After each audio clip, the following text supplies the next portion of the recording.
Кыргызстандагы билим берүү дене тарбия сабагы учурда реформага муктажбы? Мына ушул темада жарым саат бою сиздер менен ТМЖ каналында мен Жолдошбек Бөтөнөев болмокчумун. Эмесе студиянын коноктору менен тааныштырып өтсөк. Кулуев Бакытбек Ош мамлекеттик университетинин номер 2 факультеттер аралык дене тарбиясы кафедрасынын башчысы, доцент. Айткулов Жолдубай Ош мамлекеттик университетинин номер 2 факультеттер аралык дене тарбиясы кафедрасынын окутуучусу. Эркинбаева Шарапат Ош шаарындагы номер 4 Киров атындагы мектеп гимназиясынын дене тарбиясы мугалими, эл агартуунун мыктысы. Ошондой эле Каракозуев Асанбек Ош шаарындагы журналист. Урматтуу коноктор, алгач сиздерге биздин чакыруубузду кабыл алып келгениңиздерге терең ыраазычылык билдиребиз. Алгачкы эле суроодон баштай берсек, бул суроо баарыңыздарга жалпы. Мектепте, колледждерде, жогорку окуу жайында дене тарбиясы сабагын окутуунун негизги максаты жана милдеттерине токтолсоңуздар кыска. Мектептен баштасак, азыр мектеп ыраттуулук боюнча. Мектепте негизинен бизде балдарды баягы перейский линия деп коет орусча айтканда, ошо линияда кетебиз да. Бизде жумасына 2 саат берилет. Ошол 2 саатта программада эмне болсо биз ошону өтөбүз. Маселен, бизде южный регион, эми түштүк жакта көбүнчө спорт игра бизде көбүрөөк бөлүнгөн. Бизде волейбол, баскетбол, футбол. Шарапат айым, кечиресиз. Дене тарбия сабагын окутуунун негизги максаты анан милдеттерине токтолсоңуз. Ошого келаттым эле. Ага, келебиз. Негизги милдеттери балдардын ден соолугун чыңдоо, балдарды эркек балдарды мужественный кылып өстүрүү, орусча сүйлөсөм боло береби, капа болбостур адамдар. Биз ошого көнүп калганбыз да. Балдардын, кыздардын ден соолугун чыңдоо. Рахмат. Бакытбек агай, сиз ушул суроого. Негизги дене тарбия сабагын окутуунун негизги максаты бул ар бир мамлекеттин, улуттун эң чоң баалуулугу бул анын өзүнүн элинин ден соолугу да. Элдин ден соолугу бул мамлекеттин чоң байлыгы, баалуулугу. Ошого дене тарбия сабагын биз мектептерде, колледждерде, спорт мектептеринде, жогорку окуу жайларда окутуунун негизги бирден бир максаты коомго дени сак, таза, акылы тетик, денеси чыйрак адамды алып келүү негизги максат. Рахмат. Рахмат. Кийинки суроо мындай да, мектепте жана жогорку окуу жайларында дене тарбия сабагы жумасына канча жолу окутулат, канча саат бөлүнгөн? Мектепте бизде 68 саат бөлүнөт. Бизде жумасына 2 жолу. Ошол 2 жолу да биз ошо кайсы темада, программада эмнени түзсөк, ошону өтөбүз. Мисалы үчүн, бир эле примерди айтайын, футбол 6 саат берилеби, 8 саат берилеби, андан кийин волейбол 8 саатпы, 10 саатпы, андан кыймылдуу оюндар маселен. Ал дагы бири 10 саат, 15 саат, ошентип отуруп 68 саатты систематический түрдө биз программага кошобуз. Рахмат. Жолдубай агай, айтсаңыз, жогорку окуу жайларында, колледждерде жумасына дене тарбия сабагы канча жолу окутулат? Канча саат окуу жүктөн бөлүнгөн? Санасындагы бизде жогорку окуу жайларда семестровка деп коет. Биринчи семестровка, ошонго каратып, окуу жай бизге программа түзүп берет. Мисалы, бир жумада 2 саат кирип алышы мүмкүн, бир жумада 4 саатта кирип алышы мүмкүн да. Ошого карап өтүлөт. Абдан жакшы. Кийинки суроо мындай. Дене тарбия сабагы боюнча окуу усулдук, китептер, колдонмо китептер бизде жетиштүү, мисалы шарт кандай түзүлгөн, дене тарбия сабагын мектепте, жогорку окуу жайында окуганда, мисалы айталык бир күндө 5 пар сабак болсо, же 5 саат сабак болсо, ортосунда болуп калышы мүмкүн дене тарбиясы. Ошол аралыкта аларга ылайыктуу шарттар каралганбы? Анан булар аудиторияда окуп отуруп да сабак окуйбу, класста отуруп, же дене тарбия дегенде эле площадкага барып, топ же башка каражаттар менен, шаймандар менен алектенеби? Эжеке, сиздерде кандай мисалы? Бизде мектепте мындай. Бизде баягы балдарга биринчи жолу сентябрь, 1-сентябрда маселен баскетбол боюнча өтө турган болсок, ошо боюнча кичине бесед өткөзөбүз. Дене тарбиясы кандай болуш керек, эмне кылыш керек, форма кийиш керекпи, эмне ушулардын баарын балдарга түшүндүрөбүз дагы, анан калганы баягы түзгөн программанын негизинде кете берет. Андан кийин бул дене тарбия сабагында бизде балдарга теориядан жаздырып же бир нерсе кылайын десең балдардын буга күчү жетпейт. Себеби баары жаштар. Эми 11-класс, 10-класска киргизсе болот. Аларга кичине методикасын өстө болот. Ал эми берки балдарга жөнүндө мындай түшүндүрүү ыкмасында өтөбүз. Неме, кичине конкреттештирип коелук. Окуу китептер бар ушу дене тарбия Окуу сабагына? китептер жок. Союздун мезгилинде китептерди де окуп атабыз. Андан кийин мына Мамутов бир кичине китеп чыгарды. Жанакы атын унутуп атам. Ошо советтик жигит болот. Ол китеп боюнча программаны иштеп атабыз, бирок ал программа ошол эле Россиянын китебинен алынган программа. Рахмат эчке. Бактыбек ай, мына сиз кафедра башчы катары ушул маселеге токтолсоңуз, жогорку окуу жайында кандай болуп атат? Окуу китептери, окуу усулдук колдонмолор, көргөзмө куралдар, шаймандар. Эми аты айтып тургандай, жогорку окуу жай бул эң чоң билим берүү, жогорку даражада билим берүү тармагы. Бул жерде сөзсүз түрдө окуу методикалык адабияттар болуш керек. Себеби дегенде ал жерде кээ бир окуу жайларда адистерди даярдаган кафедралар бар. Аларды даярдоодо сөзсүз түрдө азыркы мезгил талабы кыргыз тилиндеги адабияттар керек. Бир аз жетишсиз, бирок биздин окумуштуулар, агайлар, научный сотрудниктер алар изилдеп жазып атат. Ошол эле Советтер Союзундагы өтө көп адабият орус тилинде бар. Аны деле колдонсок болот. Эми колдонуш керек. Аны деле өзүбүз которуп, мааниси маңызын чагып эме кылсак болот. Сөзсүз түрдө окуу адабияттар керек.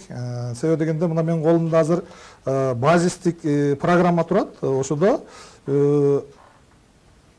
теориялык сабактардын биринчи курска берилүүсү 6 саат, экинчи курска берилүүсү 6 саат. Ошол эки курстун ичинде 12 саат теориялык сабак өтүлөт студенттергечи. Теория кандай өтүлөт? Теория биринчиден баягы өздүк контрол, врачтык контрол, гигиена тууралуу, анан жанагы медициналык чукул абалдарда тез жардам көргөзүү, ушул студенттерге негизги түшүнүктөрдү берүү да. Анан өзүн кантип алып жүрүш керек, кандай контролдош керек. Негизги эми азыр мезгил талабы, бир аз адам өзү машыгууну баштаган болсо, анын пульсу канча болуш керек, мындай жай абалда турганда, чуркаганда максималдуу нагрузканы канчадан ашырбаш керек. Ошого окшогон мындай катардагы кадыресе маалыматтарды жогорку окуу жайда окуп жаткан студент өзү билиш керек да. Саатын карап чуркап, пульсту карап, пульсту өзүн текшере калып, ушундай бир негизги түшүнүктөр студенттерге берилет да. Теориялык сабактар. Асанбек мырза, биз билгенден сиз буга чейин дагы социалдык тармактарга ушул дене тарбия сабагы мектептерде, жогорку окуу жайларда окулушу боюнча, алардын сапаты боюнча, алардын келечеги боюнча бир топ постторду жазып, өзүңүздүн журналисттик оюңузду билдирип келесиз да. Сиздин өз алдыңызча иликтөөңүздө, баамыңызда, байкооңузда кандай болуп жатат? Рахмат, эми азыр бул талкууда баягы киришүү катары мектепте, жогорку окуу жайында ушу дене тарбия сабагы кандай окутулат деген неме болду. Эми мен бул жерден бир кыскача эмес, эми бир убакыт бөлүп берсеңиз, мен кененирээк айтып берейин да. Мен өткөн жылы балдарымы 1 сентябрдан 31 декабрга чейин күн сайын көзөмөлдөдүм да. Ата эне катары. Бул нерсени көпчүлүк деле жасабайт экен, байкап көрдүм. Анан ошол мындай окутуп аткан мезгил, көзөмөлдөп аткан мезгилде балдарымдын башка предметтерге тапшырма берет экен мугалими, текшерет экен, баа коюп берет экен. Кыскасы, мисалы математика, англис тили, башка бардык эле предметтер жакшы аракет жүрүп атат. Мындай карасам, 3 предметке такыр көңүл бурулбайт. Алардын бири сүрөт, экинчиси музыка, үчүнчүсү дене тарбия предмет экен. Анда карап ойлоп көрүп, анан ушул 3 предметтин мугалимдерине нааразы болдум. Ичиндечи нааразы болсом, көрсө жанагы сүрөт менен музыка өзүнчө, буларга жакшы колдонмолор бар экен. Бирок дене тарбия мугалиминин китеби жок экен колундачы. Анан ойлонуп көрсөм, мектеп мугалимдеринен сурадым да, айланайын, эмнеге андай жакшы өтпөйсүңөр десем, бардык предметтердин окуу куралы бар, бир гана дене тарбия сабагынын китеби жок деди. Кызык экен го деп анан мен өзүмчө ойлоп көрдүм. Мен кандай өткөнмүн десем, мектепте бизди агайыбыз топ берип коет эле дагы, волейбол ойнойт элек. Кыштын күнү айыл жергесинде футбол ойнойт элек. Адам башка текшерүү келип калса, норматив тапшыртып коет. Ашып барса ошол экен. Ошо менен чектелип дене тарбия сабагын окуп келиппиз. Же болбосо акыркы сабакка коюп коет, ошо менен сабак болбойт, кетти. Агайың кетирет, кетип каласың. Же болбосо айыл жергесинде волейбол ойнойсуң, ошол. Анан ушуну ойлоп, атамды да ойлодум, атам да ошондой окуптур. Чоң атам ойлодум, чоң атам да ошондой окуптур. Дедим, көрсө бул фундаменталдык көйгөй бар экен бул жерде дедим дагы, изилдей баштадым, иликтей баштадым акырындапчы. Көрсө окуу курал жок экен, биздин системабыз тарыхта болбоптур дене тарбия сабагы боюнча.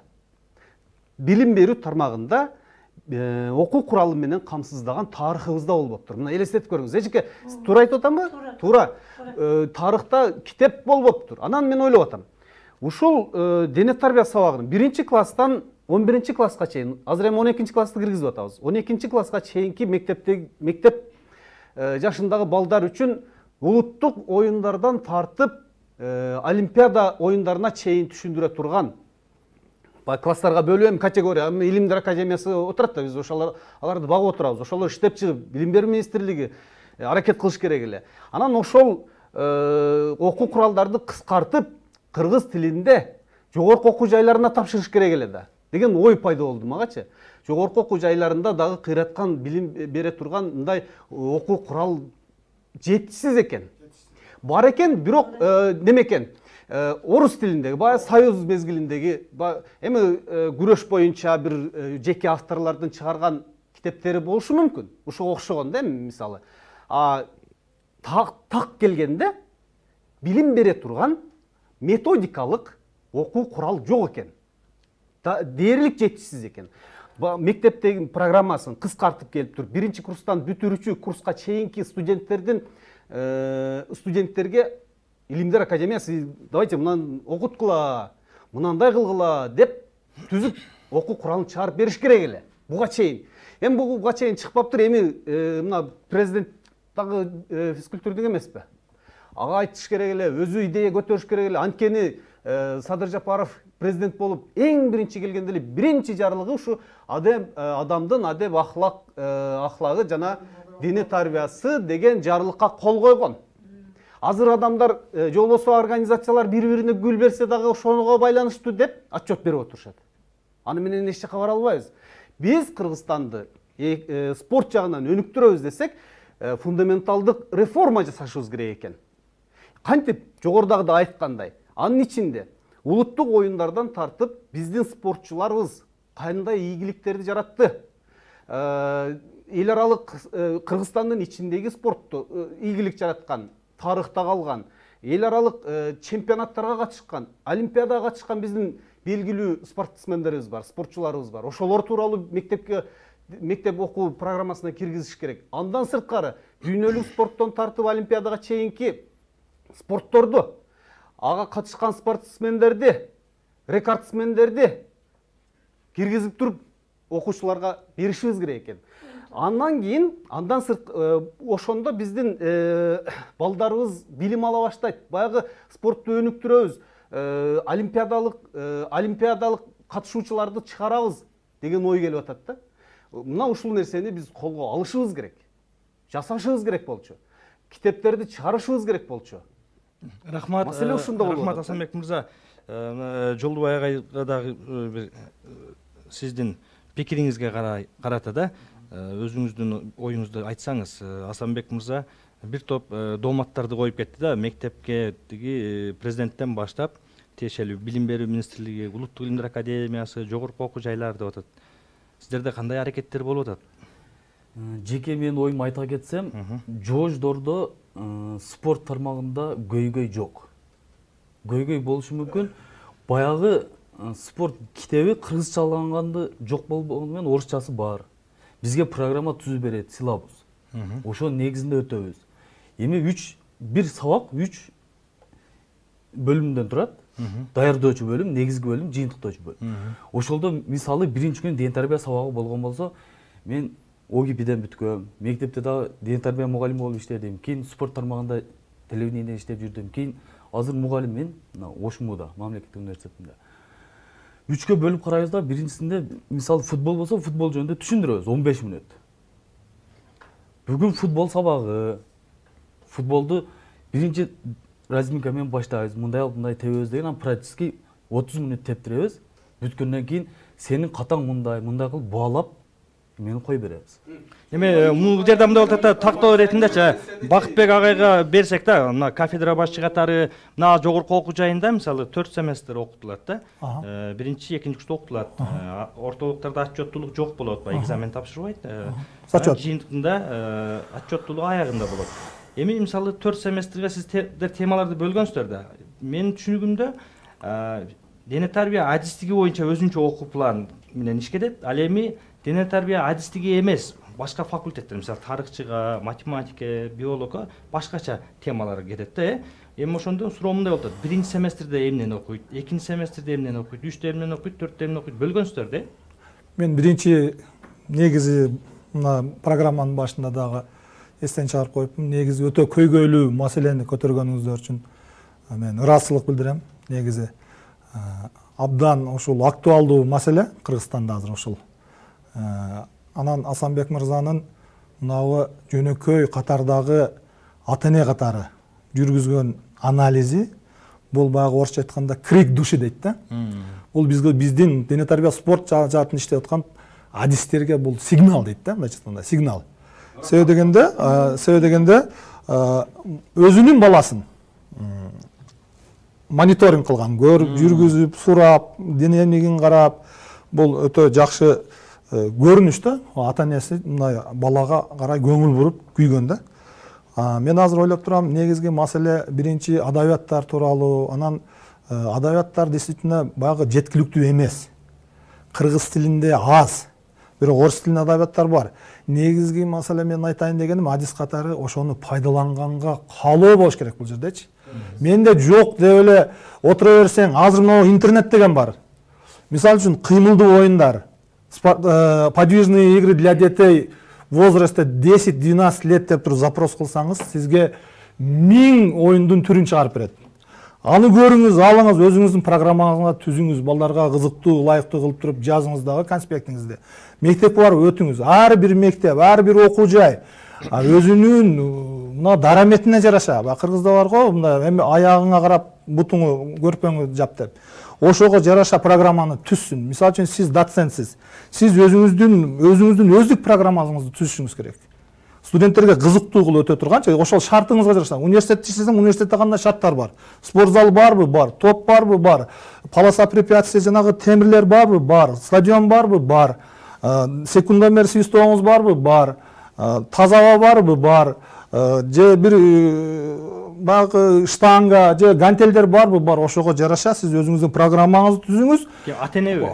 Мугалим. Ошого жараша сиз кызыктуу кылып студенттин, окуучунун ден соолугун чыңдаңыз, ал сиздин сабагыңызга кызыгып келсин да. Анын ден соолугу эң негизги максат бул жерде коомдо тарбияланып келе жаткан адамдын ден соолугун чыңдоо. Анын негизги максаты ошол. Коомго бир жарамдуу, коомго келечекте пайдасы тие турган адамды тарбиялоо да. Дене тарбиянын максаты. Айтканыңыздын баары туура. Маселе Асанбек мырзанын оюнда болот да. Мектеп жогорку окуу жайды карап отурат да. Жогорку окуу жай министрликти карап отурат. Себеби мектептин барып мугалимин күнөөлөсөң, бизде жок болсо эмне кылайлык? Тиги жогорку окуу жайындагы доценттер, профессорлор ушундай китептерди жазып, колубузга берсе, биз ошонун негизинде окутат элек дейт. Азыр эжекечи. Азыр маселе университетте болуп атат да. Университетте билим берүү министрлигинде академия науктарда болуп атат да. Ошолор отуруп алып, мектеп программасына ылайыктуу өзүнчө мына спорттун тарыхы, спорт каякта пайда болгон, кандай түрлөрү бар, олимпиадалык видтерге кайсылар кирет деп жана Асанбек мырза айткандардын баардыгын мисалы жогорку окуу жайында биринчи семестрде берип, экинчи семестрде аны кайталабай дүйнөлүк спорттун түрлөрү, анан кийин үчүнчү семестрде башка кылып китептерди берип койгонсо жакшы болот эле деген. Мен деле мисалы мындай да, азыр агай ойнойт. Сиздер мисалы үчүн мындагы баягы орусча айтканда невооруженным глазом да. Сиздер мындай өзүңүздөрдүн мындай ой чабыттатып атасыздар да, мындай билген немеңиздер мененчи. Негизи туура өздүк программалар бар. Бул жерде базистик программалар бар. Окуу жай, мектеп, спорт мектептер, ал жерде программалар иштеп атат. Бул жерден негизги максат ошол программаны иштете билүү. Мисалы үчүн мен ойлойм, негизи чындыгында көйгөй бар. Бул эң нолдон баштап, эң мектептен баштап, даже садиктен баштап, жогорку окуу жайларга чейин, спорт мектептерге чейин, олимпиадалык оюндарга даярдоочу жогорку окуу мастерствосун күчөтүүчү ишканаларга чейин, мисалы спорттук ишканаларга чейин реформага муктажбыз негизичи. Реформа керек, жаңылануу керек. Рахмат, Эжеке, мына сиз мектепте канча адашпасам 40 жылдын айланасында иштеп атасыз да? Мен институтта иштедим, мектеп иштедим. Абдан жакшы, абдан жакшы. Көп жерде иштедим. Сиз мисалы волейбол, баскетбол, футбол жанагындай норматив тапшыруу менен чектелип келдиңиздер да? Мен билгенден. Аны сиз жогоруда өзүңүз да моюндадыңыз. Бир жолу мына Чыйырчык лыжа базасына барып, жок дегенде 10-11 класстын балдары лыжа тепкенди үйрөндүбү? Жок, муну үйрөнгөн жок. Жок, мисалы да? Жок. Ошондой кылсак кандай дейсиз? Болобу? Мисалы жогорку окуу жайында Жолдубай мырза, жогорку окуу жайында мен дагы 16 жылдан бери иштейм. Эгер мен адашпасам, биздин студенттерде бир да жолу мисалы лыжаны тепмек турсун кармап да көргөн жок да. Бул деле спорттун түрү да, туурабы? Ошондой киргизсек кандай болот? Окуу программасында эгер жок болсо, лыжа тебүүнү үйрөтүү. Окуу программасында болсо керек. Мисалы Ош мамлекеттик университетинде мүмкүнчүлүк жакшы. Биз баягы окуу жайлардын флагманыбыз.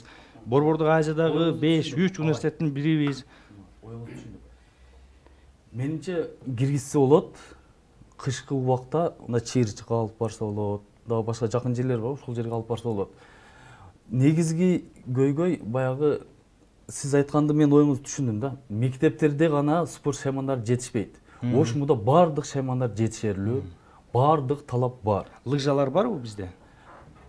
Жок. Спорттук шайманга кетти. Мисалы бассейн, Ош шаары бул экинчи борбор да. Бассейндер бар, мисалы бассейндер бар. Ошолор менен келишимдерди түзүп неме кылса, бүгүнкү күндө жогорку окуу жайында студенттер дагы дене тарбиясынын кереги жок деп башташканда, канча жыл мурун элечи. Бирок госстандартта болгон үчүн сөзсүз аны окуйсуң деп биз окутуп келебиз. Эгерде ушундай лыжа тептирсек, бассейндерге чөмүлтсөк, мисалычы, тескерисинче алар бизге дене тарбия сабагын 4 жыл окут деп чыгышы мүмкүн да. Ооба. Мен мына Асанбек мырзанын жана китеп жөнүндө айтайын. Бул баланын айткан ою абдан туура да. Себеби мына бизде көп акындардын, маселен Токтогул, Чыңгыз Айтматов, Алыкул ушулардын китептерин балдар окутат. Музыкадан болсо өр хор деген китеби бар. Музыка деген китеп бар да. А бизде дене тарбия деген китеп жок. Дене тарбия деген китеп жок. Бул Асанбек мырзанын ою туура. Муну бир адам иштеп чыгыш керек. Ошол илим билим министрлигинен келеби, же каягынан болот. Кимдир бирөө муну ойлоп, изилдеп, бакы силер айткан спортсмендер күчтүү, мына Айсулуу өндөнгөндөрдүн сүрөттөрүн коюп, мына бала ошондо кызыгат да. Ошол китеп жөнүндө айттың, маселен, сен ушуну көйгөйүн айтып атат да, эмне үчүн буларда китеп жок? Биринчиден, окуу курал жок. Бул куралды иштеп чыкса болот. Балдардын кызыгуусу артат, жана башка жактар артат. Андан кийин дагы бир нерсени айтайын дедим эле. Мына лыжа боюнча айтып атасың. Лыжада биз балдардын эч кандай лыжабыз жок да. Маселен, ал канча дагы сунам. Сен азыр айттың, школда эч нерсе жок. Действительно эч нерсе жок. Бир канатыбызды араң зорго сактайбыз. Ошондагы бакы эстафета оюндарында аркан тартмай тиги бул. Анан бир сетканы да араң зорго алабыз. Маселенчи, бизде ошону ким камсыздандырат? Ошол жактарын сиздер атайын кайрылдыңыздарбы? Мисалы шаардык билим берүү бар да, Гароно деген бар, министрлик деген бар. Эгер китеп жок болсо, мына Ош мамлекеттик университети да, мына силер бизге китеп жазып бергиле деп атайын кайрылдыңарбы? Мектеп мугалимдери, жогорку окуу жайдын мугалимдерине биз ушундай кыйналып атабыз китептен, биз моундай канаттан кыйналып атабыз, же волейболдук сеткадан кыйналып атабыз. Ал жактан кайрылгандар кайрылып аткандыр. Бирок эми маселен жалпы мектептин өзүнүн эмесин айтам. Мен өзүм мектеп айткан жерим жок. Жалпы мектепте айтатында да, көп эле мектептерде жетишсиз да. Рахмат сизге. Асанбек мырза. Мен бир комментарий берип кыскара. Негизи эле баягы эме сындап атабыз да. Ооба. Максат бир эле ушу. Максат бир эле жакшыртыш. Анан негизи мен мындай негативди айтпай биринчи болуп жаткандарга бир аз токтолуп коеюн кыскача. Анда ага чейин мен ойма жыйынтыктап бербейминби? Мейли сиз. Менчи анан ушуну иликтеп отуруп дене тарбия мугалими болуш керек экен деп калдым да. Неге десең, мектептин дене тарбия мугалими болушуң керек экен. Университетте деле болсоң жыргалыраак окшойт дедим да. Эмнеге дегенде, албетте тамаша.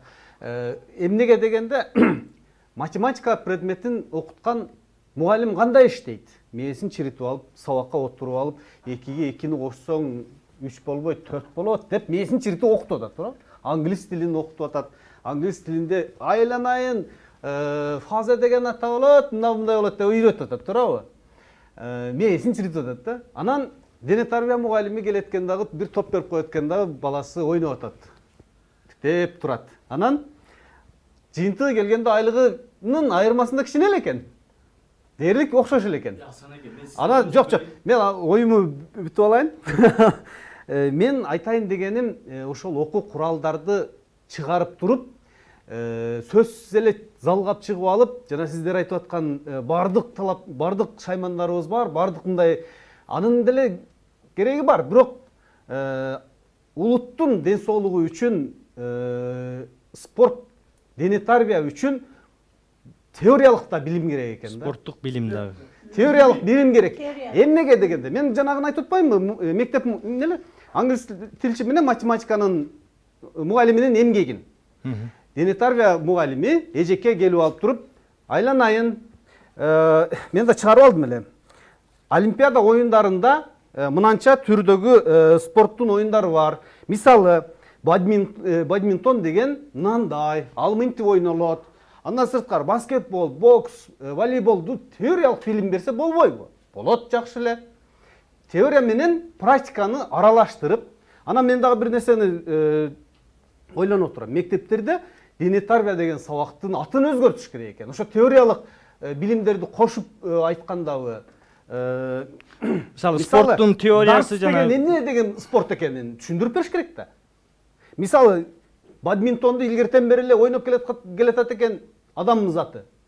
Олимпиадалык оюндардын биринчи списогунда турат. Мен мектепте эмес, университетте бүткүчөктү билген эмесмин бадминтонду. Мына жогорку билимдүүмүн деп жүргөн адам. Мындайча айтканда, спорттук билим бериш керек экен. Отургузуп алып, айланайын отур, мына бокс деген мынандай болот. Бокстун тарыхы, дүйнөлүк тарыхый боксчулар. Анан кийин чыгып алып туруп, боксту мынандай урат, андай урат. Эми бокс эле эмес, спорттун бардыгы эле түрүндө практиканы мына ушундай алып кетиш керек экен. А мен дүйнөлүк практикада кандай колдонулат экен деп дагы иликтеп көрдүм. Англияда өтө күчтүү көңүл бурулат экен. Англиянын мектеп бул эжекедей мугалиминин айлыгы кийликтейген чоң доллар заводтун директорунун айлыгындай экен. Айлыгындай экен. Дене тарбия мугалимине укмуш көңүл бурат экен. Аны үчүн 45 мүнөт эмес, 4 саат, 5 саат бериш керек. Анан кийин ошол айтып аткан Кыргызстанда жумасына 2 саат окутулат экен. 1-класстан 11-класска чейин. А Россияда да 2 саат экен. Анткени биз Союздан келаткан нерсени гана пайдаланып келатабыз. Өзгөртүү жок бизде. Ошол жанагы жогоруда айткандай министрди алмаштырып койсоң эле реформа болуп калат. Ал реформа эмес да. Андан кийин Америкадагы өтө күчтүү неме кылат экен. Америкада мектептер аралык немелер, турнирлер өткөрүлөт экен. Спорттун толуп тура түрү мененчи. Японияда ушундай көңүл бурулат экен. Мындайча айтканда, оюңузду жыйынтыктасаңыз. Мындайча айтканда, ошо жыйынтыктап айтканда, дене тарбия спортко бул түп тамырынан өзгөртүү киргизиш керек. Рахмат, Жолбой мырза. 4 саат, 5 саат физкультураны коюш керек. Себеби 1 саат теория болсо, 1 саат практически өтүш керек. А себеби мына математикада деле, орус тилинде деле 2 саат, 3 сааттан берет го. Биздикин ошондой кылса жетишесиң да. А так 45 мүнөттө жетише албайсың. Саатты көбөйтүш керек. Вот чем дело. Рахмат, Жолдубай мырзанын оюнун угалы. Биз убакытты 3кө бөлүп коебузбу? Мисалы, бир күн бадминтон өтсөк, бадминтонду 15 мүнөт түшүндүрүп, мугалим. Анан практика өтүппайсыңбы? Кийин баалап коюп атасың. Ошол туурабы? Же бир күнү бадминтонду 1 саат окутуп, эртеси күнү ойноткон жакшыбы? Бул жерде мындай да. теориялык билим ойыму негизи ойыму түшүндүрүп берейинчи ойыму. Башта чынында турмуш ачыгын айтсак начар болгон. Анча адамдар спорт жөнүндө эч ким сөз кылган эмес. Курсакты кандай тойгузобуз, кандай кийинебиз деген сөз болгон. Азыр мектептерге мамлекет эжеге баардык шаймандарды бөлүп берет. Жылда жаңыланып келип турат. Бир жылда баягылар кыйын жарылганын жарылды деп отчет тапшырылат. Сетке бардыгы келет. Адам мен безаказ, параллельный брусья, гимнастика, ошол жок да бизде. Алар кымбат баада турушат. Сизде жоктур, бизде барды. Эч жок ала албайт. Бизде бар эчке. Жолдубайбыз, оюңузду. Анан кийин мен оюм Асан айында эжигенде оюн түшүндүм. Окуучуда талап болуш керек. Анан кийин азыр мурун айлык маяны аз эле, азыр көбөйтүп койду. Ошол жараша. Мыкты мугалим эмне кылмак эле. Бул жерде сөз система тууралуу. Мыкты мугалим тандап алыш керек. Мыкты мугалим балаларга мотивация берип, жаш окуучуларга ошолорду алып чыгыш керек. Оюм.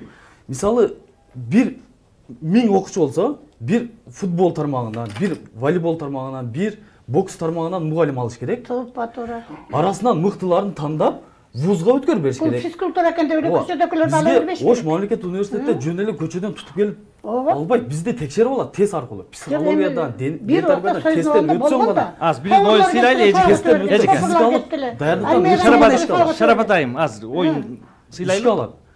Мисалы, Ош мамлекеттик университетинде, мисалы, мына агайыбыз доцент. Жылда башка окуу жайларга барып, Ташкентке барып, башка өлкөлөргө барып, ден тарбия сабагынан конференцияларды өтүп, эрежелерин түшүндүрүп, өтүп келет мына агай. Жолбой мырза, мындай болот, аз кеп Ош мамлекеттик университети жөнүндө же Киров мектеби жөнүндө эмес. Бул система жөнүндө экөөнүн мисалында гана болуп атат да. Киров мектебиндеги азыркы абал кандай, Ош мамлекеттик университетинин азыркы абал кандай. Деп бул экөө жөнүндө эле мисал болуп атат. Жождун анан мектептин башы бул системадан. Агай, мисалы, мына жогорку окуу жайында чыгыштануу жана тарых факультетинин кабарыңыз бар. Чыгыштануу адистигиндегилер дагы 2 жыл мисалы дене тарбия сабагын окушат. 400 саат окуу жүктөм каралган. Мен дагы кафедра башчы катары 200 саат бакалаврда. Бакалаврда 200 саат. 400 саат агай. 200 саат. 400 саат. Биринчи, экинчи курста окутулат. 100 деп кетет агай. Анда 4 курс окуган туура келет. Жок. Биринчи семестрге 100, 2ге 100, 3ге 100 деп 400 саатты biz кафедра башчы 50 сааттан кечиресиз, адашып атасыз. Жок, аны чыкканда тактайбыз. Мен окутуп атам. Мен саат берип атам да агай. Эми биздеги биз 400 саат болсо жыргап калбайлы. Мейли, 200 400 дейли, мейли 200 деп коелук макул. Ошо 200 саатта биздикилер чыгыштануучу болуш чыгыш керек. Алар физрук болсо педфак бармакта дене тарбиягачы. Бизге чыгыштануучу болуп келди. Сөзүңүзгө. Анан стандартка ылайыктуу биз башып саатты бердик. Бирок биз силабуста темаларды көрдүк да. Чыгыштануучуга кандай дене тарбиянын тиешеси бар компетенция дегенде мен ойлойм, вообще негизи мына европейский метод обучения мага жакпайт, ачыгын айтайын. Ал жерде силабустарда компетенциялар туура келбейт. Анан өздүк компетенцияларды кошуп биз анан спорт тармагын, дене тарбиягын байланыштырып туруп жазабыз. Кошумча компетенция деген пункт бар. Бул биринчиден.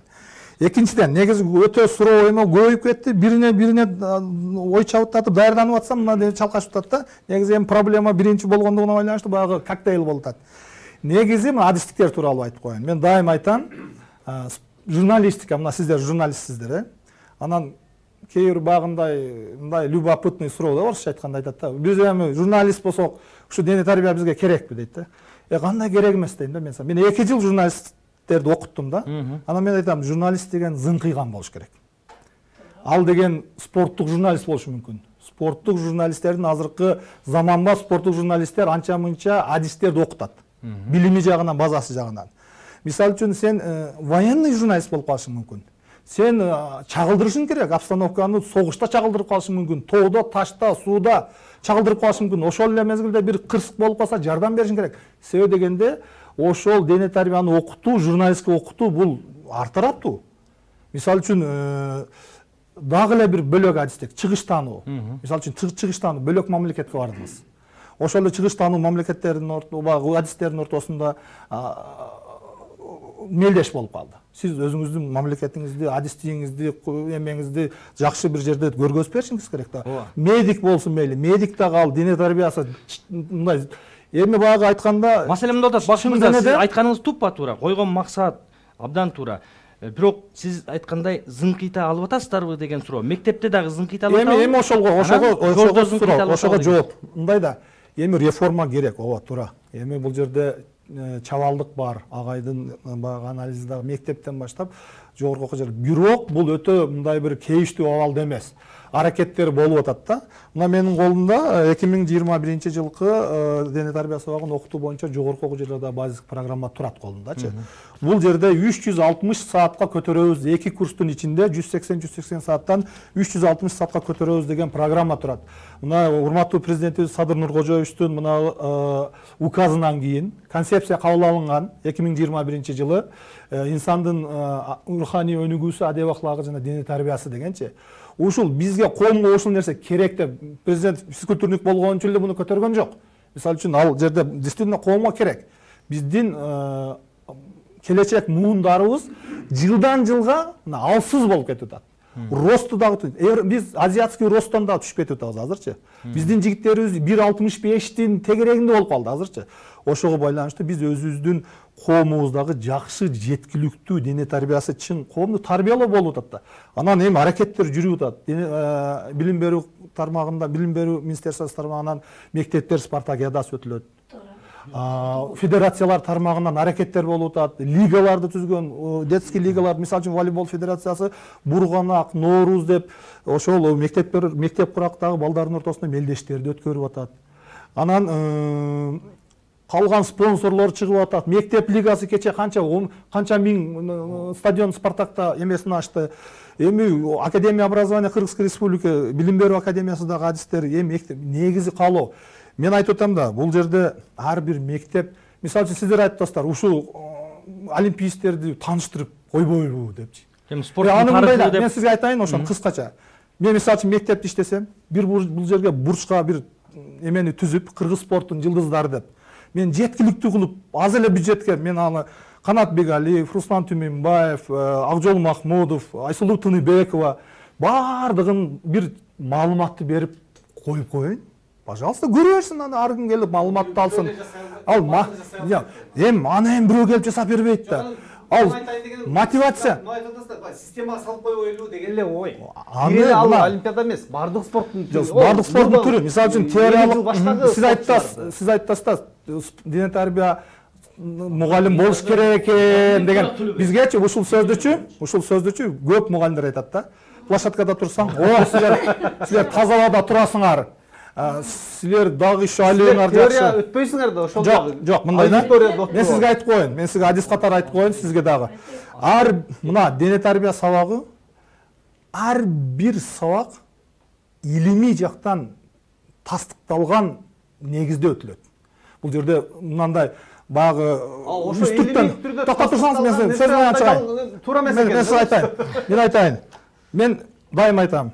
Дене тарбия мугалимин врачка салыштырам. Врачтың қолында скальпель, хирург, например. Хирург адашқан болса, адамға зиян келеді. Турабы? Же жерін кесіп салған болса, же тур эмес кылып койгон болса, адамға зиян келеді. Эми физругду айтайын, дене тарбия мугалими. Анын мойнунда сүйсток, колунда секундомер. Эгерде физругдагы тур эмес нагрузканы берген болса, ал ошондой эле зиян келтирет. Анын нагрузкасы, жүрөгү, зат алмашуусу, мисалы үчүн мектептеги мугалим эгерде ал грамотный адис болбосо, ага кандай нагрузка берип атат, эмне кылып атат, аны 2 жылдын 3 жылдын ичинде баланы толук түрдө ден соолугун да ажыратып коюшу мүмкүн да. Бул деген чоң көйгөй. Бул жерден аттестацияларды өткөрүп туруш керек. Сөзсүз түрдө аттестацияларды өткөрүп, ошолордун сабактарына директорлор, мектептеги ошо душчалардын директорлору, бөлөк адистер келип карап аттестациядан өткөрсө, мисалы үчүн сиздин эң жогорку, мисалы үчүн группаңыз бар экен волейболдон же борьбадан, ошонун эң жогорку нагрузкасы канча пульстан ашпаш керек минутасына деген бар да. Эгерде 160-180 ударов минута дейт да, согуштан ашып субмаксимальная нагрузка да, бул чоң адам.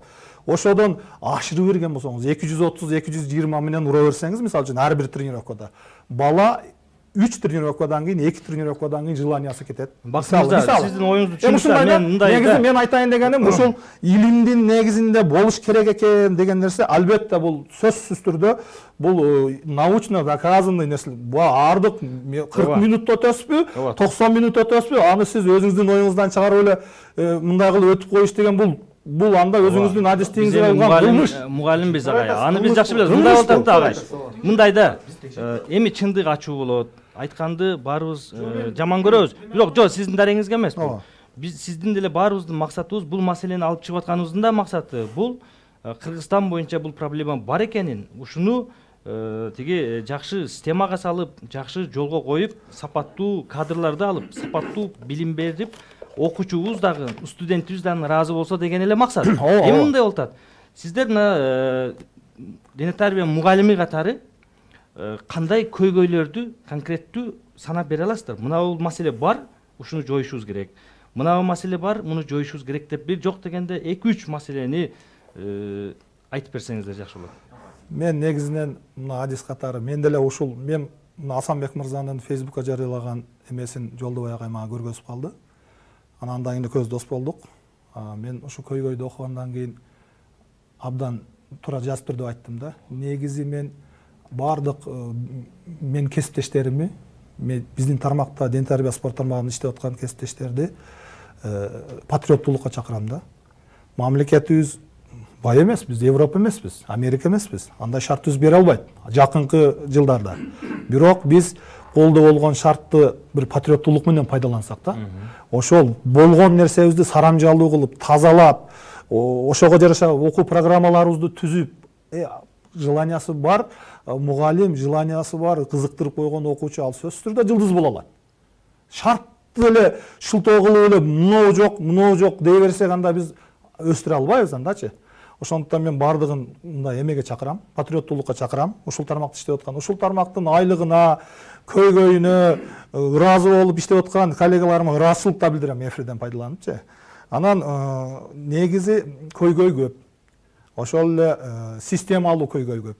Көңүл бурушубуз керек, мамлекеттик деңгээлде көңүл бурушубуз керек. Агентстводон баштап, билим берүү министрлигинен баштап, Илимдер академиясы, өкмөт, бардык. Мисалы үчүн Казакстан, мисалы үчүн бир эле мисалды келтирейин, жана сурап аттым го мен. Казакстан өзүнүн мектептерине 3 жолку физкультураны сабакты өтүү эмесин киргизип атат да. Алардын окумуштуулары, мисалы үчүн алар илимий жактан доказать этип берип атат. 3 жолу өтүлсө, балдарга кандай пайда болот депчи.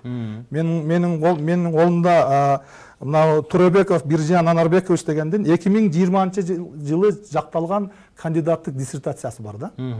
Ушул киши доказать этип атат. Казакстандын мектептерине ал экспериментально өткөрүп көрдү.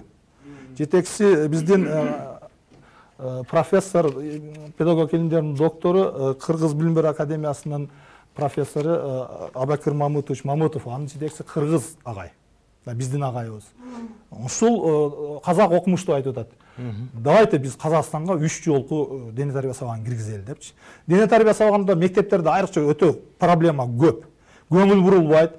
Орус тилчи дагы өтө берет, сабак жетишпесе, кол эмгекти берген дагы өтө берет, физкультураны аны өтө берет, аны шарттын жоктугуна байланыштырат. Эми директор деле өтө берет. Анан дагы башталгыч класстарга дене тарбия сабагын адис өтүш керек. Аны болсо ошол класс жетекчиси өтө берет азырчы. Мен өткөндө 1-2 мектепке барып, бир аз мындай эме өтүп бердим. Мастер класс мындай эме кылып, семинар өтүп бердим. Аларга ушундай кээ бир мындай бир кадыресе эле мындай критерийлерди айтсам, алар ушундай кылып өтүш керекпи деп таң калат да жекелерчи. Ошондуктан муну системаны өзгөртүш керек, акырындап көйгөй көп. Бирок баарын жакшы сарамжалдуу пайдаланып, кайрылышсын, жогорку окуу жайларга, кафедраларга кайрылышсын. Биз жардам бербей койсок, айткыла, могу окуу жайга барсак, бизге мындай методикалык жактан жардам бербеди депчи, биринчи аракет кылыш керек да. Рахмат. Рахмат Жолдобай ага. Сизде кыска 1 мүнөттүк оюңузду. Менин оюмча, спорт шаймандары менен баскетбол площадкаларды, футбол, спорт аянтчаларын куруп бериш керек. Негизи көйгөй. Экинчи көйгөй, жакшы физрук агайды, мугалимди алып барып коюш керек. Жаш, кадрды перспектив кадрды. ошол эки көйгөй бар да. Рахмат эжеке. Биздин Мектептин мисалында. Көйгөйүм мектепте биздин залыбыз тарда. Союздун мезгилинде Роза Отунбаева окуган экен, ошондо курулган мектепте. Эми баягы Куркулдайдын уясындай, кыргызча айтканда. Тегеретип, эми жакшы мугалим болсо ошол жерге деле сабакты өтөт, мыкты берет. Менен эми баары бир стандарт болсо дейсиңдер. Зал өтө кичинекей. Бирок өтүп атабыз. Балдар кийим алмаштыра турган бөлмөлөр барбы? Бар, аларда бар. Жетиштүү? Анан жетиштүү, бирок бизде баланын саны көп. Биздин мектеп күчтүү мектепте эле баарлап келип тыга берет. Бир класста 50-60, ал 50-60 баланы бир класста отургузушта кыйын. Себеби 25 бала бир класс болобу же 30 бала бир класс болот. А бизде 2 класста окутуп атабыз да, маселен. 2 классты 1 класс кылып окутуп атасыздар. Бир класс кылып. Өзү сабак 45 минут. Өзү 45 Бир балага 1 минут убакыт бөлүнбөйт. Ал өзүнчө карай турган маселе экен эжеке. Рахмат, Асанбек мырза, сиз дагы оюңузду жыйынтыксаңыз кыскача. Ошол көйгөйгө чейин дагы бир нерсени кошумчалап айтып кетейин. Билим берүү министри жаңыдан министр болуп келгенде билим берүүнүн стандарттарына эми 5 жылда бир жолу кабыл алынып турган документ экен го. Жакында кабыл алат экен, коомдук талкууга да чыга элек экен. Ошондо көрсө киргизип атыптыр. Мен бир мектептин директору менен сүйлөшүп калдым эле Ош шаарынын. Кече ушул эфир болордо аны менен неме кылып калсам айтып берип атат да. Эми дене тарбия предметине абдан катуу көңүл бурулат деп атат. Буга бир жагынан ыраазы болуп калдым, жакшы болуптур депчи. Эми мына документ кабыл алынгандан кийин коомдук талкууга да чыга элек экен. Анан мен бир эле көйгөйдү айтам. Жыйынтыктап айткандачы, окуу куралы жок деп эле. Окуу куралы жок, системаны өзгөртүш керек. Рахмат. Рахмат, урматтуу телекөрүүчүлөр, мына сиздер менен жарым сааттан ашык ушул Кыргызстандагы билим берүү системасы, андагы дене тарбия сабагы, анын өтүлүшү, анын окуу усулдук, илимий теориялык базанын абалы, дене тарбия сабагына түзүлгөн шарттар жөнүндө мектеп мугалиминин жана жогорку окуу жайдын мугалимдеринин, журналисттердин катышуусунда талкуу өткөрдүк. Бир эле жыйынтыкка келип атабыз. Бул сөзсүз кыска убакыттын ичинде тез арада сапаттуу билим берүү үчүн кардиналдуу реформага барышыбыз керек экен. Жетишкен ийгиликтерди да уктуңуздар, көйгөйлөрдү да уктуңуздар. Бардыгыбыздын эле максатыбыз ушул дене тарбия сабагы бул сөзсүз мектепте дагы, жогорку окуу жайында да окутулуш керек. Ан үчүн кадрлар, сапаттуу кадрлар алыныш керек. Анан окуусулдук китептер сөзсүз ата мекендик авторлордун, өзүбүздүн дене тарбия сабагынан берген мугалимдердин эмгеги болуп жазылып, элдин, улуттун менталитетине ылайык жазылып, анан ал окуучуга, ал студентке тартууланыш керек экен. Мына ошол программанын негизинде биз билим беришибиз керек экен. Эмесе бардыгыңыздарга дагы бир жолу ыраазычылык билдирүү менен кийинки эфирден жолугушканга чейин саламатта болуңуздар.